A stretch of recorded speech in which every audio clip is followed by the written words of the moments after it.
10 मुहर्रम का रोज़ा रखना मसनून है, 7, 11 का या 9 का शामिल कर दिया जाए। हुजूर जब तशरीफ़ लाए मदीनातुल मुनव्वरा में तो हुजूर ने देखा कि यहूद रोज़ा रखते थे, तो पूछा तुम रोज़ा क्यों रखते हो? तो उन्होंने कहा कि हज़रत मूसा अलैहिस्सलाम को कब्तियों से इस दिन निजात मिली थी। तो फरमाया हज़रत मूसा अलैहिस्सलाम का हक़ हमारे ऊपर ज़्यादा है। तो हुजूर ने रोज़ा रखा और फिर फरमाया कि अगले साल अल्लाह ने चाहा तो हम 7 एक रोज़ा और शामिल करेंगे ताकि उनसे मुशाबहत ना हो जाए। अददी मुशाबहत से भी बचने के लिए हुजूर ने कहा कि हम 2 रखेंगे। तो रोज़ा अगर आशूरे का रखना चाहें तो उसके लिए सुन्नत यह है कि 7 या 9 का शामिल करें या 11 का शामिल करें।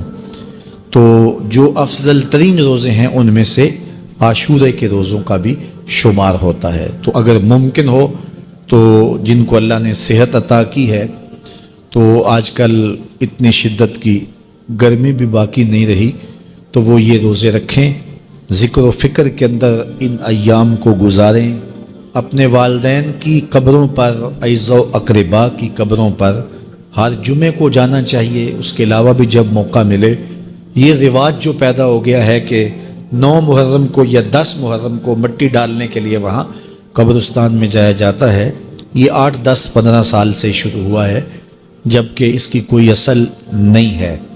तो अगर आप रूटीन से जाते हैं तो आपको हर जुमे को जाना चाहिए वालिदैन की कब्रों पर, और वहाँ जाके हर जुमे को सूरह यासीन की तिलावत करनी चाहिए। तो साल के बाद सिर्फ 10 मुहर्रम को या 9 मुहर्रम को जाना, ये बहरहाल इस दौर की ईजाद है, ये कोई मसनून नहीं है और ये कोई सुन्नत नहीं है। तो रूटीन से अगर कोई जाने वाला है तो चला जाता है तो कोई हरज नहीं है। तो बाकी ये बड़े अशरफ अयाम हैं, बाबरकत अयाम हैं और इनको बहुत सारी निस्बतें हासिल हैं।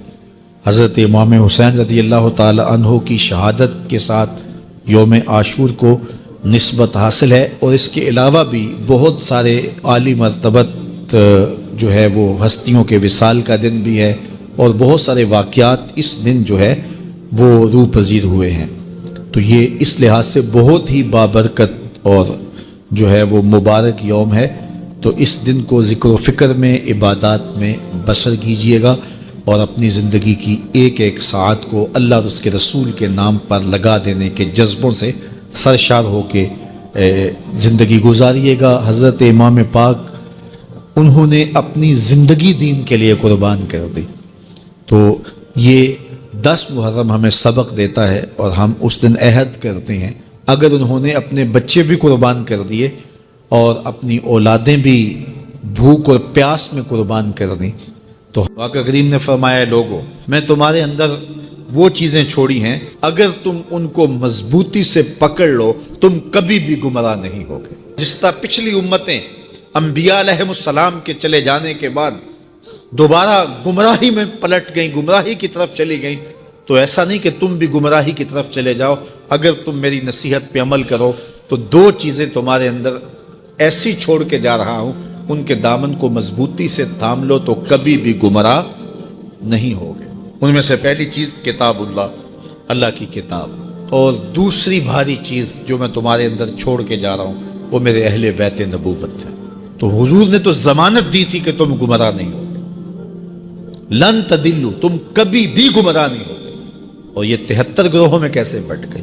तो हुजूर ने शर्त लगाई थी कि अगर तुम इन 2 चीज़ों को थामे रखोगे तो कभी भी गुमराह नहीं होगे, एक अल्लाह की किताब और एक मेरे अहले बैत को। गुमराही कैसे हुई?